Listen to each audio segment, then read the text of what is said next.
안녕하세요. 저는 20대 후반이고 얼마 전까지 결혼을 준비했던 예비 신부입니다. 전 한참 청춘인 나이에 감당하기 힘든 고생을 좀 겪었어요. 아직 제 스스로 경고하기엔 마음이 많이 무른 상태였던지라 그래서 더 힘들게 다가온 경험이었지 않나 싶어요. 어쩌면 제 인생의 첫 번째 고비였다고 해도 과언이 아니었을 이야기에 대해서 사연으로 남겨보고자 이렇게 찾게 되었습니다. 많은 관심과 응원 부탁드립니다. 저는 지방이 고향인 사람입니다. 고등학교를 졸업하고 대학도 지방에서 다녔어요. 학교 친구들과 놀다 보면 한 번씩 서울 가서 놀자는 말이 꼭 나오곤 하는데요. 고등학교 때까지는 미성년자라서 부모님 허락이 떨어지지 않아 서울을 가본 적이 없었는데 대학을 다니면서부터는 비교도 안 되게 자유로워졌거든요. 그래서 대학 졸업을 앞둔 방학 때 친구들과 서울 여행을 계획했었어요.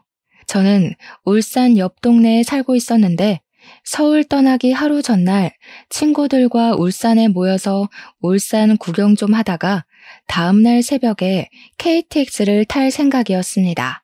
운전면허를 소지하고 있던 친구가 있어서 차도 렌트했어요. 그렇게 들뜬 마음으로 울산 나들이를 시작했던 저희는 불행하게도 사고를 당하고 말았습니다. 울산 길이 어려워서 이리저리 헤맸는데 울산 도로 한복판에서 사고가 나버린 겁니다. 저희가 사고를 낸 건 아니었고 어떤 차량으로 인해 다중 추돌 사고가 발생했어요. 그 과정에서 사고 현장 바로 뒤편에 있던 우리 차는 앞뒤로 찌부러지는 바람에 가장 큰 피해를 입게 된 거예요. 그 때문에 저는 살아생전 가장 큰 괴로움을 겪게 되었습니다. 뒷좌석에 타고 있던 친구들은 현장에서 즉사했고 운전석에 앉은 친구는 증상을 입어 의식이 없었으며 저만 겨우 의식이 있는 채였으나 저 또한 다리 한쪽을 잘라내야 할 만큼 큰 부상을 입었어요. 아직도 그날은 제게 잊히지 않는 하루입니다. 여전히 그날을 기억하는 게 괴롭지만 먼저 떠난 친구들을 위해서라도 잊고 싶진 않네요. 그 이후로 제 삶은 빠르게 처참해졌습니다. 앞으로 살아갈 날이 더 많던 저는 학교 졸업도 외면했을 만큼 세상과 단절하고 싶었어요. 이제 제 인생은 끝났다고 절망했었죠. 부모님은 그런 저를 지켜보며 안타까워했고 제가 기운 차릴 수 있도록 뭐든지 해주려고 했습니다. 그러나 저는 이미 죽지 못해 사는 심정이었기 때문에 부모님이 저를 생각해준 마음을 신경 쓸 여력이 없었어요. 오로지 저의 장애만, 저의 막막한 인생만 걱정하느라 앞이 캄캄하기만 했어요. 그럼에도 부모님은 제게 재활을 하길 매번 설득을 했는데요. 그때만 해도 저는 내까짓게 재활해서 휠체어 잘 타고 의족해봤자 뭐 하겠냐는 생각밖에 안 들었습니다. 연애 한번 못 해봤었고 사랑하는 사람을 만나 결혼해서 자식 낳고 살고 싶다는 꿈도 단번에 날아가 버린 셈이었으니 이 꼴로 하는 노력은 전부 다 무용지물이라고만 생각했어요. 그러나 부모님은 끝까지 저를 포기하지 않으셨습니다. 자식이니까 무너지는 걸 보고만 있을 수 없었겠죠. 제게 희망을 주고 싶었나 보더라고요. 재활병원 가자고 설득하던 걸 포기하곤 그 뒤로는 재활 도우미를 따로 알아봐서 우리 집으로 불러들이더라고요. 그때부터 저는 젊은 남자 도우미의 도움을 받기 시작했는데요. 물론 한 일주일은 도우미를 거부하며 방문을 걸어 잠그고 있었습니다. 제가 생각해도 참 건방진 태도였어요.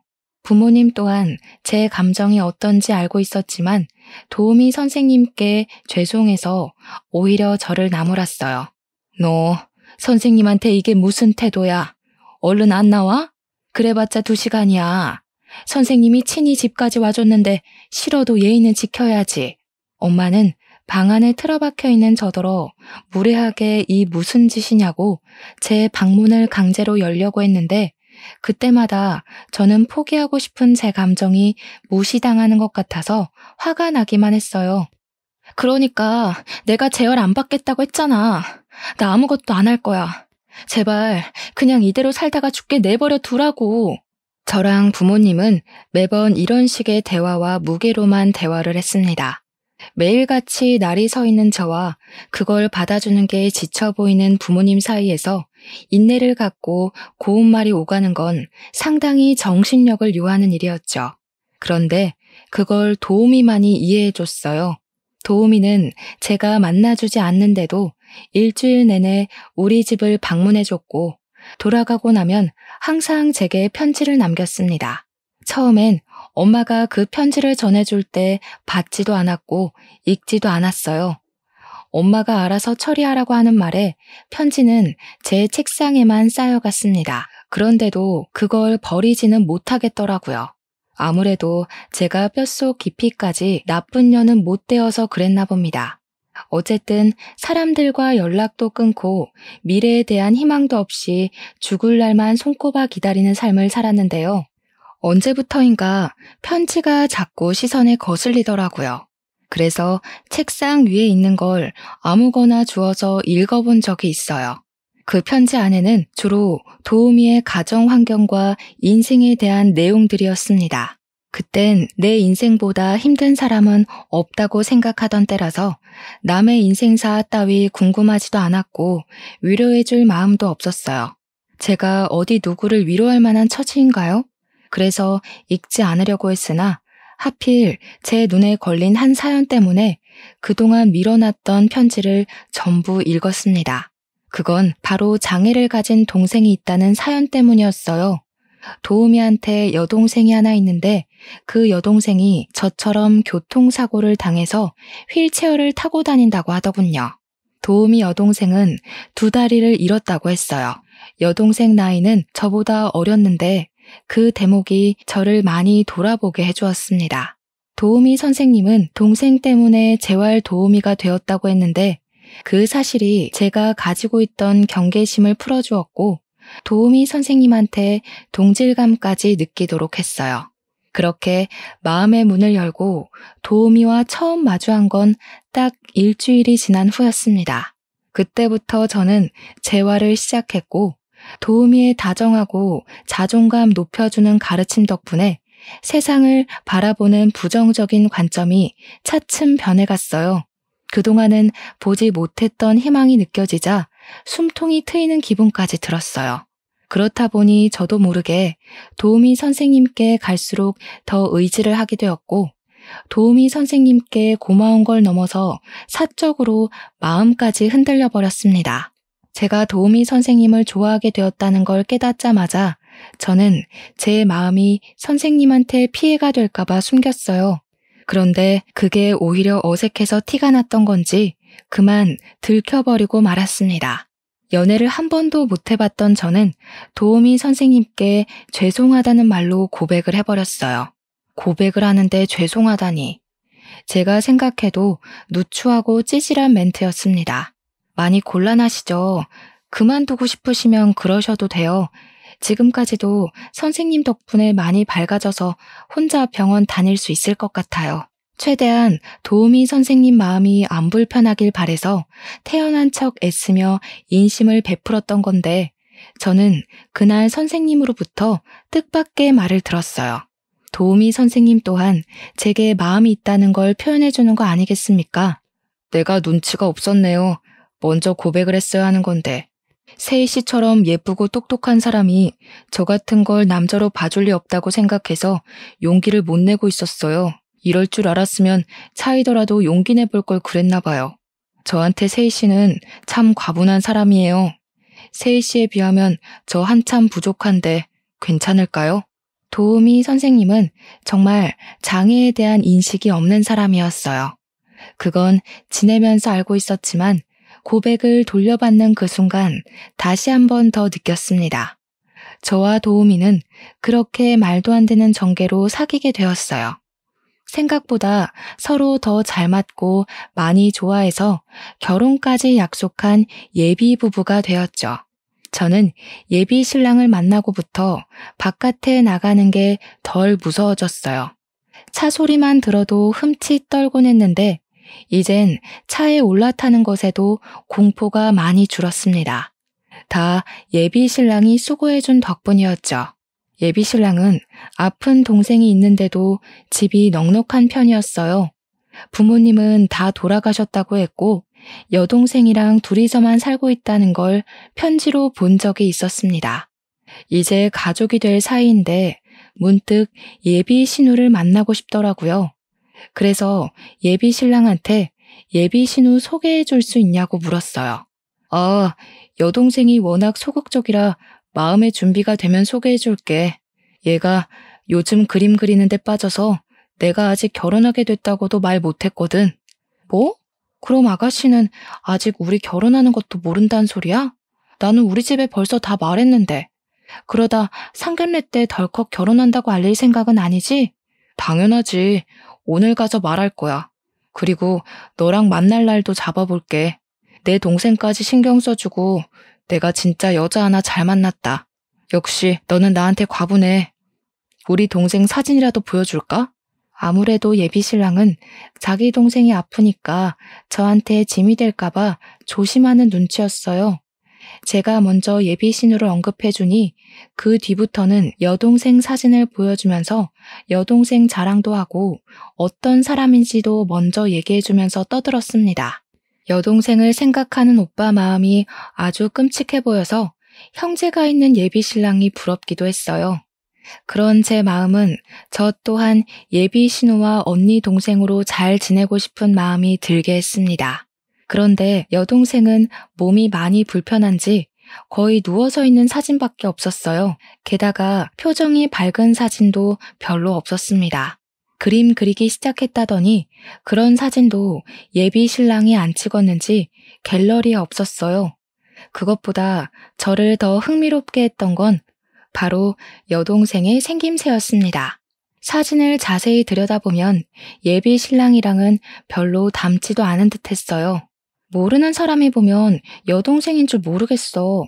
한쪽은 엄마만 닮고 한쪽은 아빠만 닮았나 봐? 이런 형제들 종종 있다고 하던데. 안 닮은 남매는 말 그대로 많으니까 저는 그저 우스갯소리로 웃으면서 물었어요. 그러니 남편도 그런 소리 많이 들었다고 하더라고요. 거기다 성격도 얼굴처럼 전혀 안 닮았다는 말까지 덧붙여 주었습니다. 예비 신우는 어떤 사람일까 갈수록 궁금해졌어요. 아마 제가 외동이라서 더 그랬을지도 모릅니다. 아무튼 저는 예비 신랑이랑 만나면서 정말 많은 대접과 호의를 받았어요. 우리 형편에 누리기 어려운 선물도 받아봤고 비싼 곳에서 식사도 했습니다. 저는 그런 예비 신랑을 보면서 느낀 것이 참 많았어요. 사람을 사랑하는 마음에 장애 정도는 아무런 방해가 되지 않는다는 걸 알았고 저는 여전히 제 불편한 다리가 부끄러웠던 적이 몇 번 있는데 정작 예비 신랑은 그런 건 아무 상관없다는 듯 저를 좋아해 주는 게 정말 본받아야 되는 점이라는 것 또한 깨달았습니다. 그런 예비 신랑을 보면서 제 마음은 더 커져만 갔어요. 예비 신랑은 주는 걸 좋아하는 덕에 저더러 부담 느끼지 말고 받기만 하라고 했으나 저도 예비 신랑을 사랑하는 사람으로서 예비 신랑한테 뭐라도 해주고 싶었어요. 그래서 엄마에게 부탁해 제 선에서 마련할 수 있는 선물을 준비했습니다. 제게 늘 고가의 선물과 식사만 대접하는 예비 신랑이었지만 저는 그럴 만한 형편이 안 되기 때문에 정성을 담은 키링으로 준비를 했어요. 예비 신랑의 이니셜까지 새긴 수제 키링이었습니다. 예비 신랑이 주는 것만큼은 못해도 무려 10만 원이나 되는 키링이었어요. 그걸 준비한 날 저는 예비 신랑이 근무 중인 재활병원을 찾아갔습니다. 저는 예비 신랑과 결혼을 약속한 후부터 저 혼자 힘으로 예비 신랑이 있는 병원까지 가서 재활을 받기 시작했어요. 예비 신랑이 데리러 오겠다고 했는데 제가 제 힘으로 가고 싶다고 해서 예비 신랑이 기특하게 봐줬습니다.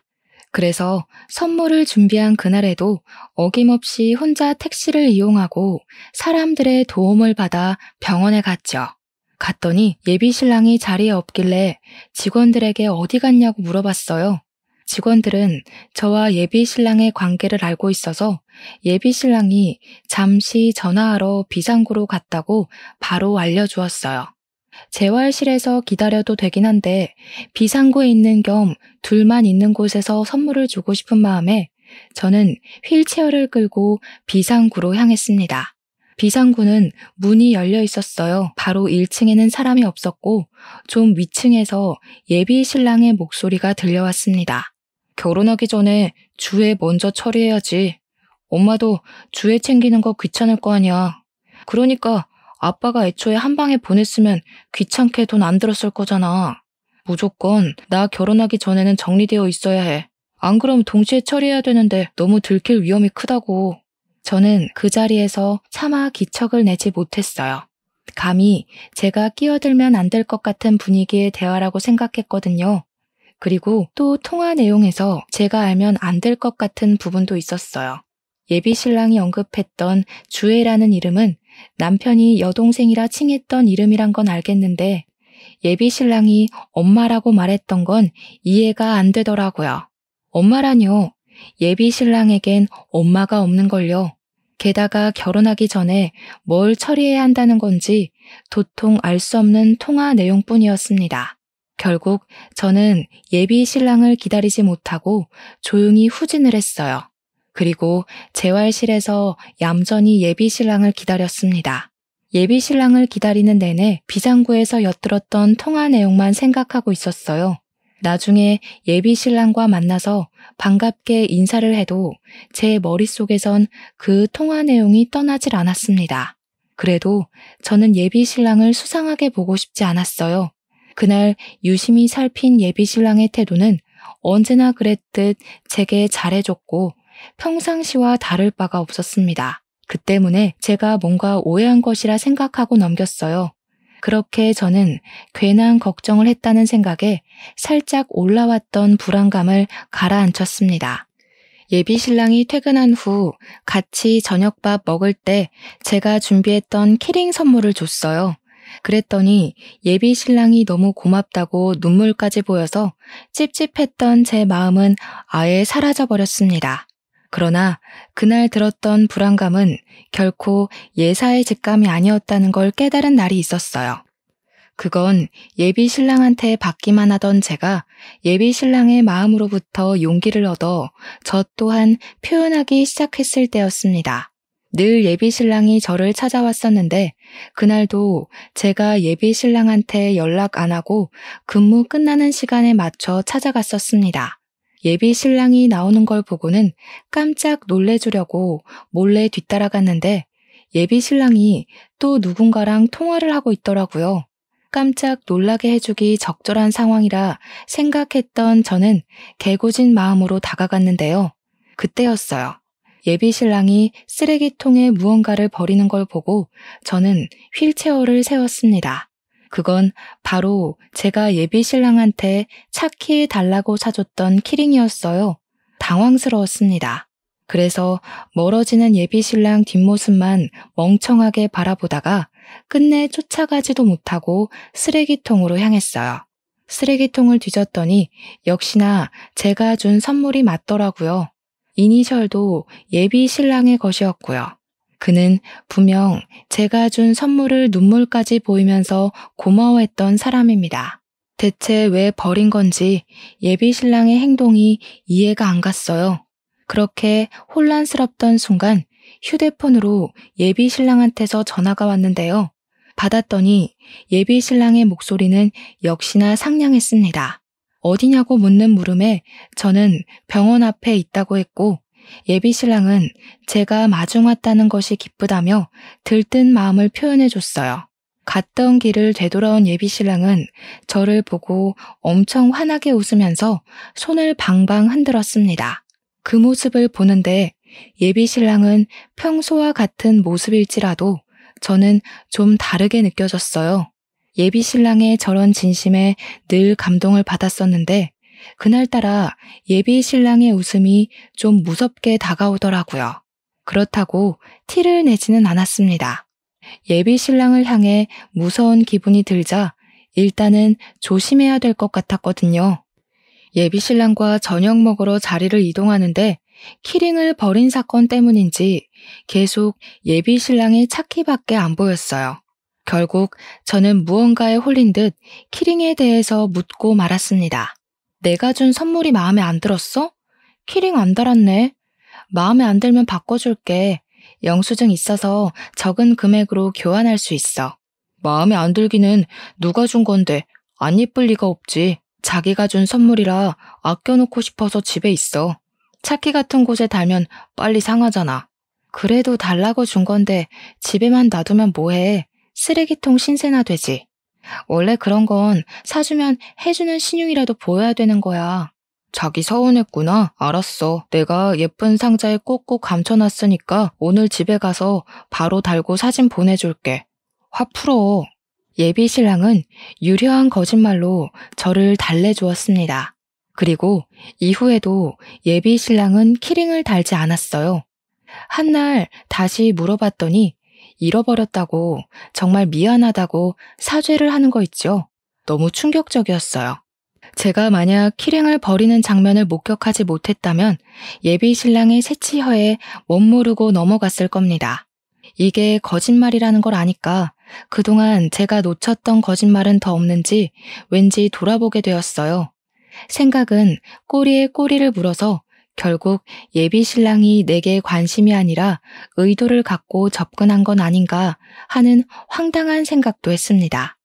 그만큼 예비 신랑의 뻔뻔한 거짓말을 직접 확인한 게 충격이었어요.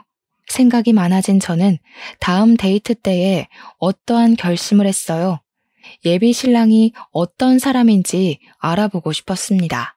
그래서 예비 신랑이랑 밥을 먹기로 했을 때 예비 신랑이 식당 안에 자리가 있는지 보려고 혼자서만 차를 내린 적이 있었어요. 예비 신랑이 가는 동선을 눈으로 쫓다가 급하게 블랙박스 칩을 빼냈습니다. 어쩌자고 그랬는지 몰라요. 약간 충동적인 행동이었습니다. 어쨌든 그걸 주머니에 숨긴 뒤부터 저는 예비 신랑과의 데이트를 집중하지 못했어요. 예비 신랑은 제가 몸이 안 좋다고 생각을 해서 일찍 집에 보내줬습니다. 귀가할 때까지 내내 칩에 대한 생각만 하고 있던 제게는 오히려 다행이었어요. 저는 얼른 방에 들어가서 훔쳐온 칩을 휴대폰으로 재생시켰습니다. 그리고 그날 저는 예비 신랑에 대해 충격 사실을 알게 되었어요. 칩에는 다양한 통화 녹음과 대화가 담겨 있었는데 그중에는 예비 시모로 보이는 존재가 등장했습니다. 일단은 여기부터 멘붕이었어요. 예비 신랑이 분명 시부모님 두 분 다 돌아가셨다고 했거든요. 그건 예비 신랑이 저랑 사귀기 전에 줬던 편지에도 적혀있는 사실이에요. 이미 그것만으로도 혼란스러웠는데 흘러나오는 대화 내용은 더 황당했습니다. 너는 어쩌자고 주애를 여동생이라 했어? 들키면 어쩌려고? 아예 주애 얘기를 하지 말았어야지. 나도 만나게 해달라고 할 줄은 몰랐지. 어차피 안 보여주면 그만이야. 그래서 주애는 어떻게 손볼 건데? 자꾸 늦어지면 일 더 커져. 니코틴 주입하고 자살로 위장시키면 돼. 너나 그 아가씨한테 안 들키게 조심해. 엄마는 엄마대로 잘하고 있으니까. 감옥 간 건 네 아빠 하나로 족하다. 제발 신중하게 하자. 순간 저는 휴대폰을 떨구고 말았어요. 너무 놀랐으니까요. 대체 제가 뭘 들은 건가 싶어 어안이 벙벙했습니다. 블랙박스 내용은 참 길었는데 그걸로 예비 신랑이 어떤 사람인지 정체를 파악하기가 충분했어요. 게다가 없는 줄 알았던 예비 시모의 존재까지 둘이서 무엇을 하려고 하는 건지 그 내용을 다 알아버렸습니다. 일단 예비 시모로 보이는 아줌마는 예비 신랑의 엄마가 맞는 것 같았어요. 그런데 이것보다 더 놀라운 사실은 예비 신랑이 제게 여동생이라 말했던 그 여자의 존재였어요. 알고 보니 그 여자는 여동생이 아니라 예비 신랑과 사실혼 관계인 아내더라고요. 지난날 예비 신랑이 보여줬던 사진을 보면서 남매가 안 닮아도 너무 안 닮았다고 생각하긴 했거든요. 아무튼 칩에서는 보험금 얘기도 중간중간 계속 나왔는데 그것이 품고 있는 의문 또한 블랙박스 녹음 내용만으로 충분히 파악할 수 있었습니다. 예비 신랑은 혼인신고를 안 한 아내를 일부러 사고 내서 사망보험금을 타려고 한 것이었어요. 그런데 사고가 어중간하게 나는 바람에 실패를 한 듯했고 그 아내는 반신불수가 되어 제가 사진으로 봤던 것처럼 거의 누워서 생활 중인 것 같았습니다. 이뿐만이 아니었어요. 예비 신랑이 말하는 사고 내용이 제게 가장 큰 충격을 안겨주었는데요. 알고 보니까 예비 시부가 예비 신랑의 철을 태우고 일부러 교통사고를 냈더라고요. 그 과정에서 본의 아니게 다중추돌이 발생해 사람들이 대거 다치고 죽었다는 걸 예비 신랑과 예비 시모가 아무렇지 않게 대화로 주고받고 있었습니다. 그 사건 때문에 예비 시부는 감옥에 간 걸로 보였어요. 여기서 제가 충격을 받을 수밖에 없었던 건 예비 시부 때문에 발생했다던 그 사건 때문이었습니다. 그 사고는 제 다리를 불구로 만들어버린 사고였어요. 제가 다리 한쪽을 잃고 사랑하는 제 친구들까지 잃게 된 공포의 그날 말이에요. 심지어 예비 신랑은 제가 무슨 사고 때문에 이런 장애를 얻게 되었는지 알고 있습니다.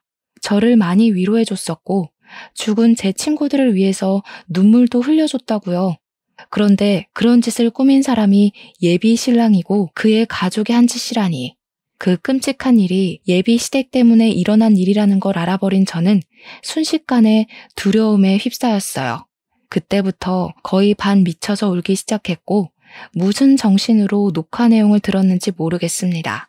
듣자 하니 예비 시모는 겨우 살아난 예비 신랑의 아내를 관리하느라 숨어 지내는 것 같았어요. 그리고 예비 신랑은 돈이 필요해서 또 다른 사망보험금 해줄 여자를 찾는 것 같았습니다. 그게 바로 저였어요. 이제 제 차례였던 겁니다. 예비 신랑은 다리 불편한 제가 다른 일반인보다 자살로 위장시키기 쉬운 존재라고 생각하고 도우미를 자원했을 거예요. 뒤늦게 생각해보니 예비 신랑이 제게 끔찍하게 잘해주고 사랑해줬던 태도가 아주 잘 이해되었습니다. 저한테 의도를 갖고 있었기 때문에 잘해줬던 거였어요. 그리고 또 예비 신랑이 저보고 혼인신고는 1년 뒤에 하자고 했었거든요. 그게 마치 나를 위한 것처럼 자기를 1년간 지켜보고 내 남편이 될 자격이 충분하다고 보이면 그때 혼인신고를 허락해달라고 하길래 정말 그런 마음인 줄로만 알았습니다. 그런데 그게 아니라 이혼 이력 안 남기고 사망보험금 타려는 수작이었던 거예요. 생각한 것 이상으로 너무 기가 막혔고 화가 났고 그런 놈이 좋다고 해벌쭉했던 제 스스로가 수치스러웠습니다. 절대 용서하지 않겠다고 마음을 먹었어요. 여기서 제가 과거처럼 무너지고 좌절만 한다면 예비 시댁에 잡혀있을 예비 신랑의 아내가 위험한 상태였어요. 제 친구들을 죽이고 제 인생을 2번이나 짓밟은 그들로부터 잡혀있는 아가씨를 꼭 구해주고 싶었습니다. 그래서 당시에 못 갚아줬던 저의 분노까지 톡톡히 보여주고 싶었어요. 저는 예비 신랑의 아내를 직접 만날 기회를 찾기 위해서 또 한 번 연기를 해야 했습니다. 평소처럼 아무렇지 않은 척 예비 신랑과 데이트를 해야 했는데 솔직히 예비 신랑 얼굴을 볼 때마다 블랙박스에서 들었던 악마의 목소리가 겹쳐 보여서 너무 힘들었어요. 그래서 예비 신랑을 어떻게 잘 유도해서 예비 신랑 혼자만 차 밖으로 보낼 수 있었고 찾아온 기회를 결코 놓치지 않았습니다. 저는 내비게이션을 검색해 주소 기록을 뒤져서 예비 시댁으로 보이는 주소를 찾았어요. 그리고 예비 신랑과 만나지 않는 날 저는 예비 시댁을 가보기로 결심했어요. 그간 연습만 했지 실전으로 의족을 착용해 본 적 없던 제가 그걸 하고서 택시를 탔습니다. 그런데 제가 택시를 내리자마자 어떤 아줌마가 저를 잡아당기더니 황급히 택시에 올라탔어요. 기사님 하는데 목소리가 익숙해서 돌아봤더니 얼굴 한번 본 적 없는 예비 시모라는 게 촉이 왔어요. 만약 맞다면 고맙게도 집에 없다는 뜻이니 저는 얼른 예비 시댁으로 걸음을 옮겼습니다. 어렵게 찾은 집 앞에 서서 미치게 뛰는 심장을 진정시킨 뒤 초인종을 눌렀어요. 몇 번을 눌렀는데도 아무도 안 나와서 내가 너무 막무가내로 찾아왔나 잠깐 후회를 했습니다. 그때였어요. 뒤늦게 열린 문 안으로 젊은 여자가 휠체어를 타고서 저를 어리둥절하게 보고 있었어요. 저는 느낌으로 그 사람이 예비 신랑의 아내라고 생각했습니다. 사진으로 봤던 이목구비가 보이는 것 같기도 했어요. 조심스레 물어봤더니 아니나 다를까 제 촉이 딱 들어맞더라고요. 무슨 일인지 모르겠지만 빨리 말씀하셔야 되세요. 여기 현관문 감시 센서가 있어서 이미 그 아줌마한테 알림 갔을 거예요. 제가 외출한 줄 알고 다시 돌아올지도 몰라요. 예비 신랑의 아내가 섬뜩한 소리를 하길래 저까지 마음이 조급해졌습니다. 그래서 저는 인사도 생략하고서 제가 알고 있는 예비 신랑의 실체를 줄줄 읊었어요. 그리곤 단도직입적으로 예비 신랑이 뭐 하는 놈인지 물어봤죠. 그러자 예비 신랑의 아내가 말해주길 블랙박스 칩 얘기는 전부 사실이 맞다고 합니다. 예비 신랑이 저를 사망보험금 타려고 이용하려는 것도 맞다고 했어요. 그러면서 하는 말이 자기도 그렇게 이용되다가 사고를 당했다는데 죽지 않고 살아나는 바람에 이렇게 잡혀버렸다고 말해주었습니다. 어쩌다가 그놈이랑 인연이 된 건진 모르겠지만 절대 결혼하시면 안 돼요. 저는 고아라서 제가 이렇게 됐다고 슬퍼해줄 가족이 없지만 그쪽은 가족이 있을 거 아니에요. 그놈이랑 이대로 가봤자 그쪽 목숨 잃는 길밖에 없어요. 그럼 남은 가족들이 얼마나 고통스럽겠어요. 예비 신랑의 아내는 말 그대로 고아라서 누가 찾아주지도 않는다고 했어요. 그래서 굳이 도망칠 이유가 없다네요. 이미 불구가 된 몸이고 이 상태로는 도망을 쳐도 잡혀서 두들겨 맞는 확률이 더 높다고 포기한 상태랍니다. 그러면서 저를 예비 신랑으로부터 도망치게 하려고 해주는 말이 더 있었는데요. 예비 시댁에 이 말도 안 되는 횡포가 한두 번이 아니라는 겁니다. 예비 신랑의 아내가 첫 번째가 아니래요. 그녀도 이 집에 잡혀 들어와 알게 된 사실인데 예비 시댁은 상습적으로 사망보험금을 노리면서 살아온 파렴치한 놈들이라고 하더라고요. 얼마나 많은 여자들이 있었는지는 잘 모르겠어요. 근데 확실한 건 그 전에 여자들이 있긴 있었고 그 여자들 전부 이 집 사람들 때문에 죽었다는 거예요. 전부 자살로 위장을 한 것 같더라고요. 못된 사람들이 운도 참 좋지. 거만이랑 보험회사를 무사히 통과해야 했나 보더라고요. 그러니까 예비시댁의 자산이 많은 이유는 대대로 물려받은 유산도 아니었고 자수성가도 아니었어요. 무고한 사람들의 목숨을 이용해 고액의 사망보험금을 받아왔기 때문이었죠. 소름이 끼쳐서 그렇잖아도 버티고 서 있던 게 힘들던 저는 중심 잡기가 더 어려워졌습니다. 그동안 제가 누군가의 목숨값을 받고 좋아했다는 것이 무척이나 괴롭고 끔찍했어요. 그래서 더 그들을 용서할 수가 없었습니다. 제가 다리를 잃었던 그날의 사고에서 제 친구들뿐만 아니라 몇몇의 희생자가 더 속출했었어요. 그렇다면 도대체 예비시댁에서 사람을 몇 명이나 죽인 셈인 겁니까? 이 괴물 같은 사람들을 전부 깜빵에 쳐놓고 싶었던 저는 예비 신랑의 아내한테 같이 신고하자 도움을 청했어요. 그러자 그녀는 잠깐 침묵을 유지하는 것 같더니 고개를 절레절레 젓더라고요. 저는 이미 틀린 몸이에요.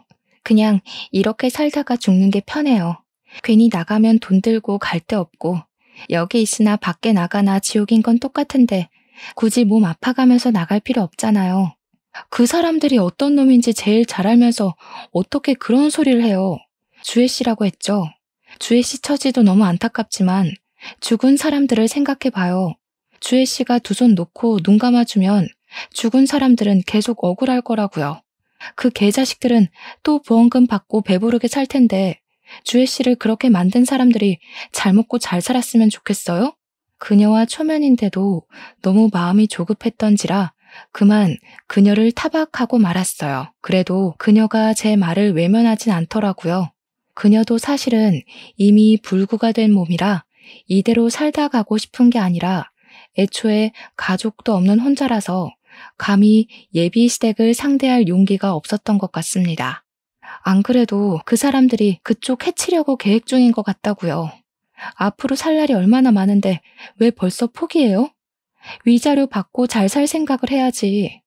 죽상을 해야 되는 건 우리가 아니라 그놈들이에요. 이런 피해 안 생기게 막을 사람은 주혜 씨랑 저밖에 없어요. 우리 말고 누가 이 일에 대해서 알겠어요. 한때 마찬가지로 희망을 잃었던 제가 누군가에게 이렇게 희망과 용기를 주게 될지는 몰랐습니다. 다행히 제 말에 예비 신랑의 아내는 용기를 얻었어요. 저랑 같이 신고하겠다고 그놈들 깜빵 쳐놓고 싶다고 솔직하게 말해주었습니다. 그리고 저는 바로 경찰에 신고를 했어요. 연쇄살인 신고하려고 한다고 1층에 대기만 해달라고 부탁했습니다. 그렇게 저는 일부러 예비 시댁에서 달아나지 않고 아예 그 안으로 들어가 나타날 사람들을 기다렸어요. 주혜 씨 말대로 현관문에 센서가 있긴 했는지 예비 시모가 헐레벌떡 뛰어 들어오더군요. 아마 주혜 씨가 도망간 줄 알고 달려온 것 같았어요. 집 안에 들어온 예비 시모는 저를 보더니 제 얼굴은 사진으로만 봤었는지 처음엔 못 알아봤어요. 그러다 뒤늦게 눈치를 채곤 당황하면서 입술만 벙긋거렸습니다. 인우 씨한테 없던 엄마가 생겼네요? 없던 와이프도 있고. 다 알고 왔으니까 괜한 거짓말로 서로 피곤해지지 맙시다. 벌써 경찰에 신고했어요. 변호사 선임하더라도 연쇄살인을 감형받긴 어려울 거예요. 뭐라고? 얘가 지금 뭐라는 거니? 우리가 뭘 했다고 경찰에 신고를 해? 아, 거짓말한 거? 그래, 그건 먹고 살려고 좀 해봤다. 너는 거짓말 안 하니? 남들 다 아는 거짓말 좀 한 게 뭐 대수라고 신고하냐고. 사람 목숨 갖고 장난질한 걸 친구랑 장난한 것처럼 말씀하시네? 그쪽들 생각 없는 거짓말 때문에 얼마나 많은 사람들이 다치고 죽었는데요. 잘 알잖아요. 세상이 참 더럽다는 게 이 경우예요. 꼭 이렇게 야가 빠진 사람들이 장수한다니까. 너무 걱정 마세요. 아줌마도 워낙 독한 편이니까 깜빵에서 세상 뜰 일은 없을 것 같네요. 뭐야? 대체 여긴 어떻게 찾아온 거야? 인우가 알려줬니? 인우 내 이 자식을 그냥. 예비 시모는 자기 혼자 우리를 감당하기 힘들었는지 이상한 연기를 하면서 급하게 예비 신랑한테 연락을 넣었습니다. 지금 이곳으로 예비 신랑을 부르면 상황이 어떻게 되는지 모르는 것 같아서 저는 한 번 더 경찰을 언급해 주었어요. 그놈 여기 오는 순간 경찰이 고스란히 잡아줄 거예요. 지금 경찰들 밑에서 그쪽 잡아가려고 기다리고 있어요. 엄마가 자기 손으로 직접 아들 깜빵 넣어주려고 하네. 참 보기 좋아요. 이 건방진년 다리 병신된 주제에 뭐 그리 대단한 척 나불거려? 우리 감방에 넣으면 없던 네 다리가 살아 돌아온다니? 제발 똑똑하게 좀 행동해라. 내가 위로금 줄 테니까 이쯤에서 그만하고 양쪽 다 이득인 방향으로 대화 좀 해보자. 저는 사람이랑만 대화하지 짐승 말은 할 줄 몰라요. 어디서 사람 죽인 놈들이 사람 하는 짓을 하려고 해요? 위로금이라고 하셨어요? 그쪽들 때문에 죽은 사람들이랑 주혜 씨한테 다 위로금 줄 수 있으면 고소 안 할게요. 그럴 수 있어요? 아니, 그 전에 몇 명을 죽였는지는 아세요? 자꾸 말도 안 되는 소리 할래? 누가 누굴 죽였다고 난리야? 네가 봤어? 증거 있어? 너 지금 우리한테서 돈 뜯어내려고 이러는 거지? 그래, 네 다리 얘기는 우리 아들한테 들었다. 그게 우리 짓이란 거 알았으면 성질 날 수 있지. 얼마 줄까? 큰 걸로 5장이면 입 다물래? 도가 넘는 예비 시모 발언에 저는 결국 의족을 착용한 발로 예비 시모 정강이를 냅다 걷어차버렸어요. 실금이 갔을 만큼 힘을 실었기 때문에 많이 아팠을 겁니다. 그렇잖아도 예비 시모가 너무 아파하면서 비명을 지르더니 제대로 서 있지도 못하고 나자빠지더라고요.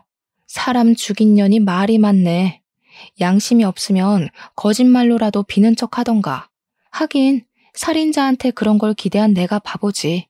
깜빵 가면 그쪽 같은 사람들, 그쪽보다 더한 사람들 아주 많을 거거든? 가서 당신들이 죄 없는 사람들한테 뭔 짓을 했는지 똑같이 느끼길 바래.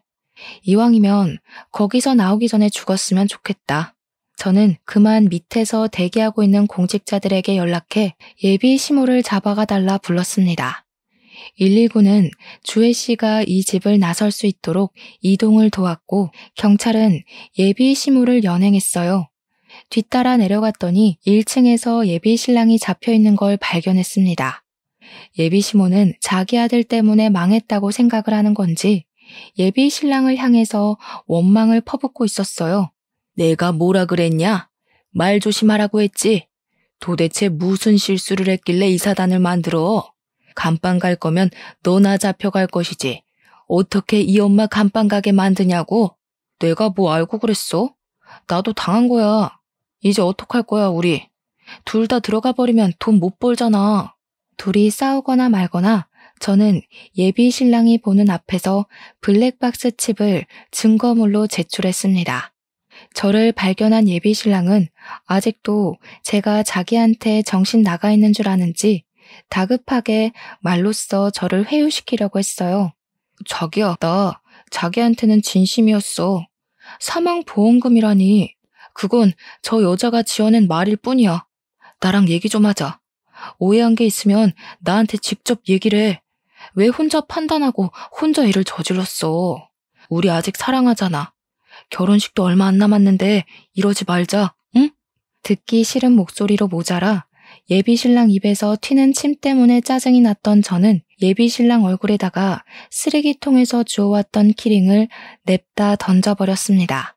너 같은 걸 물에 빠지면 입만 동동 뜰 새끼라고 하는 거야.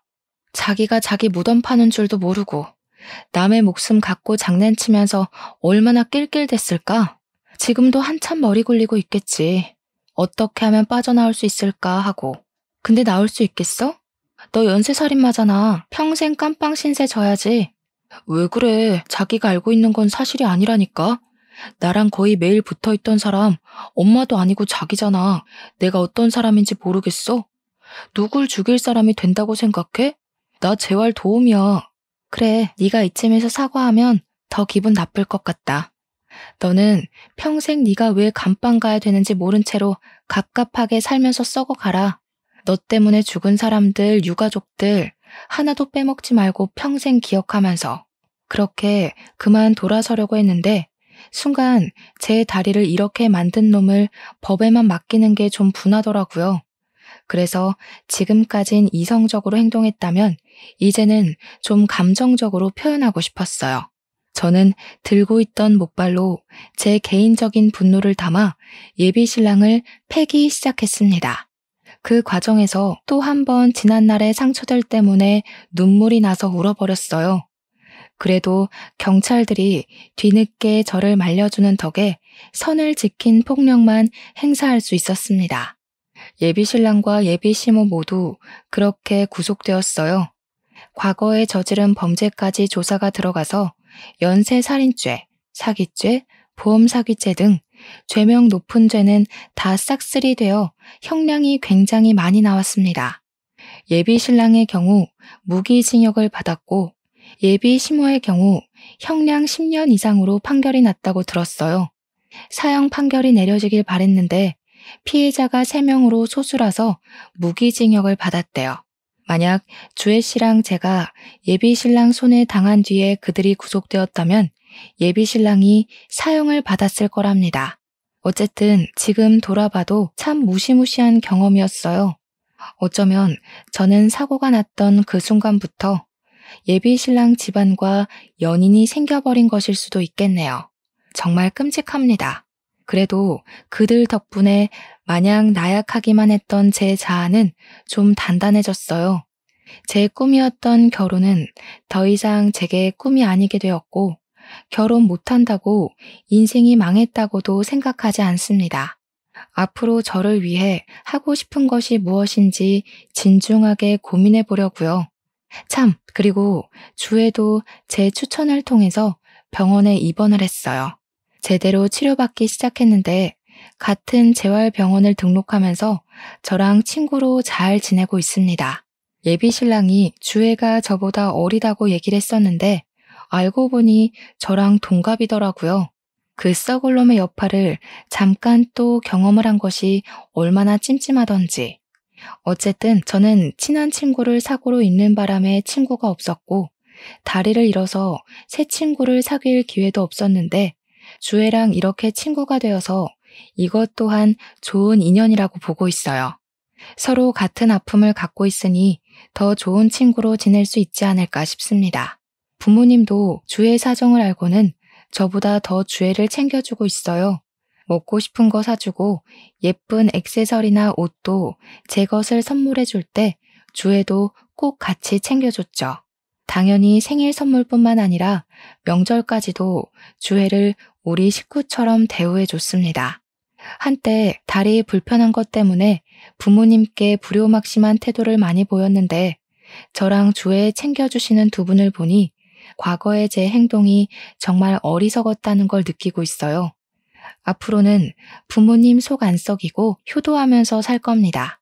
저는 제 사연이 참 섬뜩하다고 생각하는데 다들 어떻게 들으셨는지 모르겠어요. 부디 여러분들의 인생에는 좋은 사람들만 가득했으면 좋겠습니다. 이만 인사드릴게요. 제 사연 들어주셔서 감사합니다.